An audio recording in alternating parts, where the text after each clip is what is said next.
Hello दोस्तों, क्या हाल चाल है। स्वागत है हमारे YouTube channel Netram kids zone में।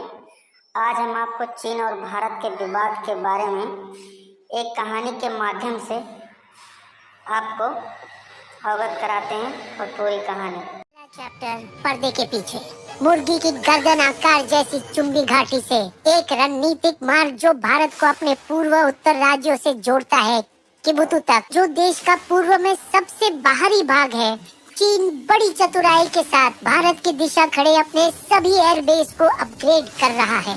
रनवे बढ़ाकर, फाइटर जेट, बॉम्बर और ड्रोन के सभी हैंगर और मजबूत करवाकर, पेट्रोल के भंडार में उन्नति, ज्यादा SAM surface to air missile लाकर, रडार अलग अलग जगह डालकर और सीनियर ऑफिसर की सीमा पर संख्या बढ़ाकर मई 2020 में हुए में चीन के साथ एक दूसरे में विश्वास बढ़ाने का समझौता हुआ, मगर PLAAF के कुछ हेलीकॉप्टर और ड्रोन फिर भी 10 किलोमीटर का नो फ्लाई जोन का उल्लंघन किया।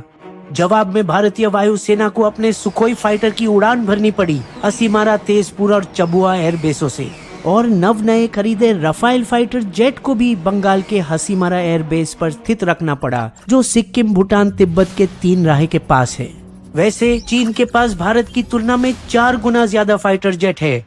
चीन की ओर जमीन करीबन 7000 फुट नीचे है, और जबकि ये तथ्य रास्ते या पुल बनाने में थोड़ा आसान करता है, उनकी वायु श्रेष्ठता कुछ हद तक कमजोर हो जाती है, क्योंकि सीमा पार करने के लिए उन्हें ऊंचे पहाड़ पार करने की जरूरत पड़ती है, जिस वजह से उनके फाइटर जेट न तो संपूर्ण हथियार न ही पूरी टंकी पेट्रोल के साथ उड़ सकते हैं।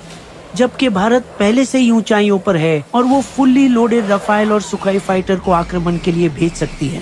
हाल ही एक जगह पर, जिसे स्थान 4190 कहते हैं, PLA सोल्जर LAC पार भारत के अंदर 3 किलोमीटर घुस गए। घुसपैठ कई और जगह भी रिपोर्ट की गई। दिचू, अंजो इलाके में, जिकेनला, दिबांग डिस्ट्रिक्ट में, सियुलंगला और डोमला क्षेत्र में भी। लकड़ियों से पुल बनाई गई अरुणाचल के करंग नाले के पार और गलाईतुई झील के किनारे कुछ समय के लिए टेंट खड़े कर दिए गए। LAC के उस पार चीनी इलाके में सुबनसिरी नदी पर जोरों से सैन्य हलचल जारी है, एक ऐसी जगह जहां से चीन अरुणाचल में अंदर आने की हमेशा कोशिश में है। शायद भारत का सबसे हिफाजत किया गया स्थान तवांग के बिल्कुल सामने PLA का गुंडुरुंग कैंप में जोरों से मिलिट्री आना शुरू हुई, जिसकी हलचल बढ़ी लासा से न्यूंगची उच्च गति रेल लिंक बनने के बाद, जो खुद शी जिनपिंग ने उद्घाटन किया था जून 2022 में। जबकि लाओहुजी का सुरंग बनने के बाद चीन मिडोंग इलाके तक पहुंचने का समय आधा कर दिया, जो क्षेत्र अरुणाचल सीमा के दिबांग घाटी के बिल्कुल पास है। डोकलाम के 2017 भूटान की सीमा पर 354 गांव निर्माण किए, जो दोनों सैन्य और व्यक्तिगत रूप के लिए इस्तेमाल हो सकते हैं, और आसपास के गांव वालों को सालाना 5.5 लाख रुपए दिए अगर वो इस नए गांव में रहने आए। फिर पैसे दिए लोकल लोगों को, जो लड़ाई के वक्त भारतीय फौज की खबर उसे पहुंचा सके। उनमें से एक गांव मिगितुन, जो तिब्बत के शनन क्षेत्र में है, या तो भारत की ओर या तो नो मैंस लैंड में बनाया गया, जबकि दूसरा अरुणाचल के शी योमिन डिस्ट्रिक्ट में है। दोनों रातों रात बनाए गए, जहां पहले कुछ नहीं था। हालांकि भारतीय सेना इन खबरों का खंडन करती है। बीजिंग अरुणाचल का 90,000 वर्ग किलोमीटर को अपना मानता है और उसे जंगम या दक्षिण तिब्बत बुलाता है। हाल ही में वो अरुणाचल में स्थित 15 जगहों के नाम अपनी भाषा मैंडरिंग में रख दिए, जिसमें शामिल थे 4 पहाड़, 2 नदी और सेला माउंटेन सुरंग। तवांग पर हमला करने के कुछ ही समय पहले दिसंबर 2022 में उन्होंने कई कच्चे मिट्टी के रास्ते को पक्का बनाया और एक ढका हुआ रास्ता बनाया तवांग न्यू विलेज से LAC रिज लाइन के 150 मीटर तक। ये रास्ता था जिसके द्वारा चीन आर्मी भारत के लिए उपयोग किया। दिसंबर 9 की टकरार चैप्टर हमला। नवंबर में भी दोनों देशों के बीच एक छोटा सा झगड़ा हुआ था यांकी 1 पॉइंट पर, जब भारतीय सेना ने अवलेहन करने वाले चीनी पेट्रोल को वापस भेजा। अगले दिन PLA ने बम 6 इलाके में 250 सोल्जर, सामान्य तौर से दुगना फौज इकट्ठा करके अंदर आने की कोशिश की थी। नवंबर के आखिरी तारीखों में तवांग सेक्टर में टकरार की घटनाएं अचानक तेजी से बढ़ी। PLA पेट्रोल अपनी संख्या बढ़ाने लगे और सरहद के उस पार हर जगह चीनी सोल्जर दिखाई दिए। भारतीय सेना सब कुछ देख रही थी। चौकन्ना रहो, कुछ बड़ा होने वाला है। फिर धुंध के चादर में ढके 9 दिसंबर की सुबह 3 बजे तवांग इलाके की एक जगह यांगसी पर चीनी फौज तेज नाखूनों से भरी लाठी के साथ सशस्त्र मंकी ग्लव पहने चौकी थांगला की ओर बढ़े, इस उम्मीद में कि अपनी भारी संख्या और अचानक हमला उस पर कब्जा कर लेने में मदद करेगा। हालांकि भारतीय जवान की वो हर जगह पर निगरानी थी जहां से चीन अंदर घुस सके, और उन्होंने अपने थर्मल सेंसर से देखा कैसे बड़े संख्या में पीएलए सेना ऊपर आ रही थी। भारत उनके लिए तैयार था। एक खास अभियान ऑप अलर्ट के तहत जो लेफ्टिनेंट जनरल आरपी कलिता पूर्व कमांडर के चीफ ने डिजाइन किया, जिसमें डिजिटल निगरानी की जा रही थी भारत के सैटेलाइट, वायु और जमीनी सेंसर द्वारा, ताकि मुंह तोड़ जवाब दिया जा सके। वैसे पीएलए ने थांगला में ठहरे सभी जवानों की गिनती कर चुकी थी और उन्हें यकीन था कि 300 से 400 सोल्जर के साथ वो भारत के 50 जवान पर जल्द ही काबू पा लेंगे। जैसे ही चीन की पीपल्स लिबरेशन आर्मी का बटालियन जैसी फौज थांगला पर टूट पड़ा, भारतीय सेना हाथ में हाथ डालकर एक मानव चेन बनाई। लड़ाई की पूरी संभावना थी जब सुबह 6 बजे एक सिट्रेप परिस्थिति विवरण ब्रिगेड हेडक्वार्टर्स को भेजा गया, जिसने इजाजत दी, बैकअप आ रहा है भाइयों, चलो सबक सिखाते उनको। जय Hind. QRT quick response teams जो निचली पहाड़ियों और नदी की घाटियों में रणनीतिक रूप से तैनात थी, पीएलए के भाप से दूर, उन्हें बुलवाया गया। अतिरिक्त सैन्य जम्मू कश्मीर राइफल्स, जट रेजिमेंट और सिख लाइट इन्फेंट्री के अलग अलग दिशाओं से आने लगे।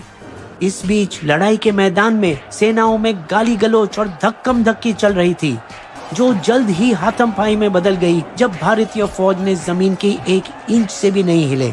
जैसे ही और भारतीय सैनिक थांगला की लड़ाई में शामिल होने लगे, 6 से 1 की श्रेष्ठ अनुपात जो पीएलए सोच के आई थी वो गायब होने लगी। चीन के ही खतरनाक हथियार खुद पर उपयोग होने लगे और पीएलए सोल्जर एक के बाद एक मार खाकर गिरने लगे। अब भारतीय फौज ने उनके भागने के रास्ते काटकर उन्हें घेरना शुरू किया। घमंडी चीन जो बिना गोली बारूद के आए थे, अब जमीन के पत्थर उठाकर फेंकने लगे।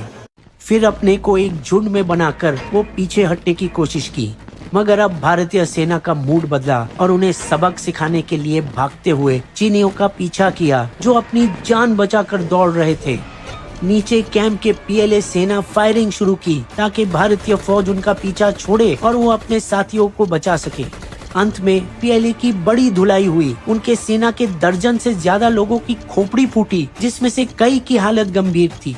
भारत की ओर से 30 जवान को मामूली जख्म लगे और 6 की हड्डी टूटी, जिसे गुवाहाटी की सैन्य अस्पताल में लाया गया। तीसरा चैप्टर, परिणाम।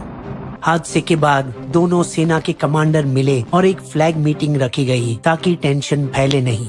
लेकिन भारत चीन को अपनी ताकत और तैयारी दिखाने के लिए शिलोंग स्थित पूर्व वायु कमांड के नए एयर मार्शल एसपी धानकर 2 दिन का वायु मुकाबला परीक्षण अभ्यास असम और अरुणाचल में शुरू किया। घटना के केवल 1 हफ्ते के अंदर 15 दिसंबर को, जिसमें Rafale, सुकोई 30 MKI, CJ-130 super Hercules aircraft, Apache हमले और चिनूक भारी लोड हेलीकॉप्टर और ड्रोन शामिल थे।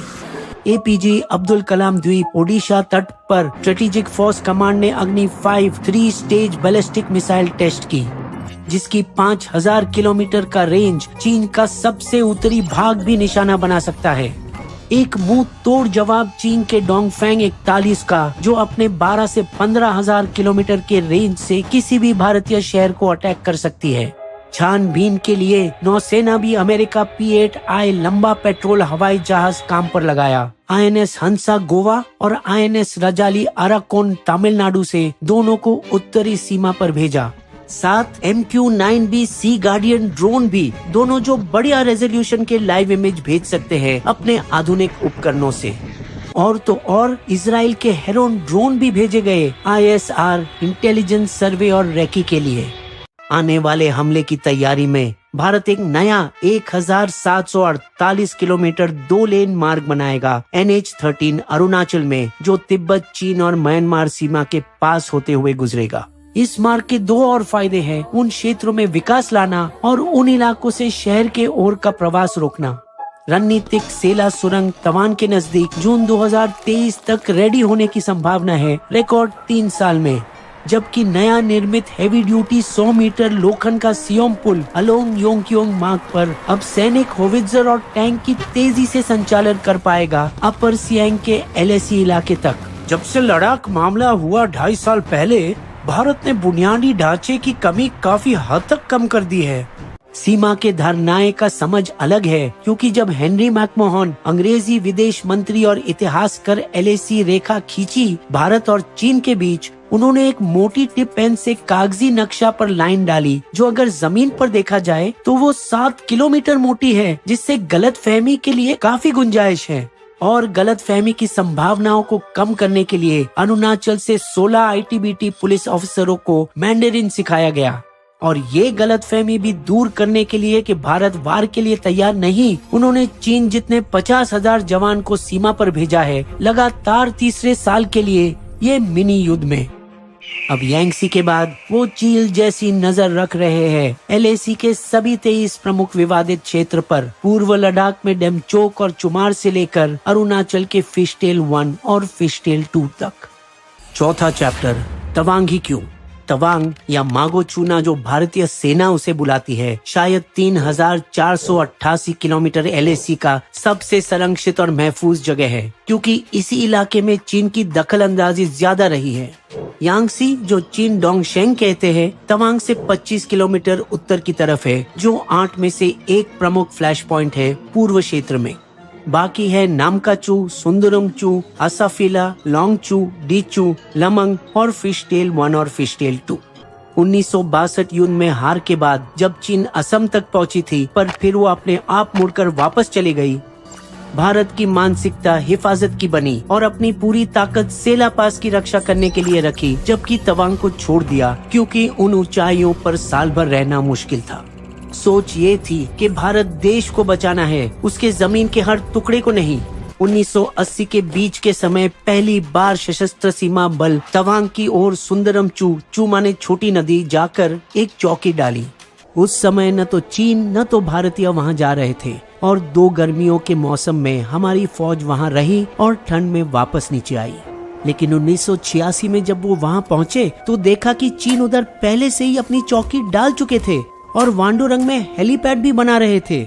तब था जब जोशीले आर्मी चीफ कृष्ण स्वामी सुंदर जी ने ऑपरेशन फैल्कन लॉन्च किया 18 से 20 अक्टूबर 1986 में। उन्होंने एक पूरे ब्रिगेड को प्लेन से जेमिथांग भेजा, सुंदरमचू के भी पीछे, और हाथुंगला की ऊंचाई पर कब्जा किया और चीन के वापसी के रास्ते काट दिए। चीन के प्रीमियर डेन शियोंगपेंग ने धमकी दी और 8 बटालियन सीमा पर भेजी। भारत को सबक सिखाना पड़ेगा। यहाँ पर जनरल सुंदर जी ने एक और योजना लॉन्च की, ऑपरेशन चेकरबोर्ड, जहाँ भारत ने भी सीमा पर 8 बटालियन भेजे। इतना कि नदी भी पार करके चीन में घुसकर टेंट डाले। चीन भी पीछे हटा नहीं और भारतीय चौकी के कुछ ही मीटर की दूरी पर अपनी चौकी डाली। एक खतरनाक खेल जो कभी भी युद्ध में भड़क सकती थी। इन टेंशन की ऊंचाइयों के बीच 1987 में राजीव गांधी चीन की आंखों में उंगली मरोड़ी और अरुणाचल प्रदेश को एक अलग राज्य घोषित किया। फिर ताकत की दशा में वो अगले साल चीन गए और डेंग के साथ एक समझौता बनाया जो अगले 30 साल तक सलामत रहा, लेकिन जो शी जिनपिंग ने आक्रामक रुख से तोड़ा 2013 में देप्सांग में घुसकर और 2017 की डोकलाम हरकत से। इस वाली घटना के कुछ महीने पहले अक्टूबर 2021 में PLA ने 17,000 फुट यांगसी की ऊंचाई पर कब्जा करना चाहा, पर चौकस भारतीय सेना ने उसे वापस भेज दिया। चीन किसी भी तरह से ये ऊंचाई को लेना चाहता है क्योंकि यहीं से ही LAC पर सही नजर रखी जा सकती। 5वां चैप्टर, भारत का जवाब। चीन समझते हैं कि वो अपने अड़ोस पड़ोस में जी चाहे वो जगह ताकत के बल पर ले सकती है। ये तरीका सफल भी रहा दक्षिण चीन दरिया में और कुछ हद तक डोकलाम और गलवान में भी, और पहले 1987 में सुबानसरी नदी के पास असाफिला और बीसा में। और हालांकि भारत गलवान में उनकी श्रेष्ठता को निरस्त किया जब SSF जवानों ने रात भी कुछ इलाके खोने पड़े नो पेट्रोल एरिया के हैसियत से। गलवान घाटी, पैगोंग झील, डेप्सांग और अन्य इलाकों से पूरी तरह से हटना चाहिए और LAC की कदर करनी चाहिए। यांगसी की घुसपैठ चीन की वैसी ही एक हरकत थी जिससे वो आहिस्ता आहिस्ता भारत के अंदर आए। इस हादसे से कुछ हफ्ते पहले प्रधानमंत्री मोदी जी शी जिनपिंग से मिले भी थे बाली G20 समिट के दौरान। उस वक्त मोदी जी ने कदम आगे बढ़ाया था और आज तक हुए सभी 17 कॉर्प्स कमांडर बैठकों में भी भारत ने ही हमेशा शांति का पहला कदम बढ़ाया। लेकिन लगता है चीन सुनने के लिए तैयार नहीं। इसीलिए हमें भी शांति के लिए इतनी उत्सुकता नहीं दिखानी चाहिए, बल्कि संकेत करना चाहिए कि हम भी लंबे समय तनाव के लिए तैयार हैं। और चीन के प्रायोजित मंचों को हमें ठुकराना चाहिए, जैसे शंघाई सहयोग संगठन, ब्रिक्स, AIIB वगैरह। जबकि विदेश नीति और शीर्ष राजनीतिक नेताओं के बीच शिखर और उच्च स्तरीय बैठकों के लिए अपनी उत्साह को ठंडा करना चाहिए। इसके बदले क्वाड के साथ अपना संबंध और मजबूत बनाना चाहिए, जो सरकार कर भी रही है।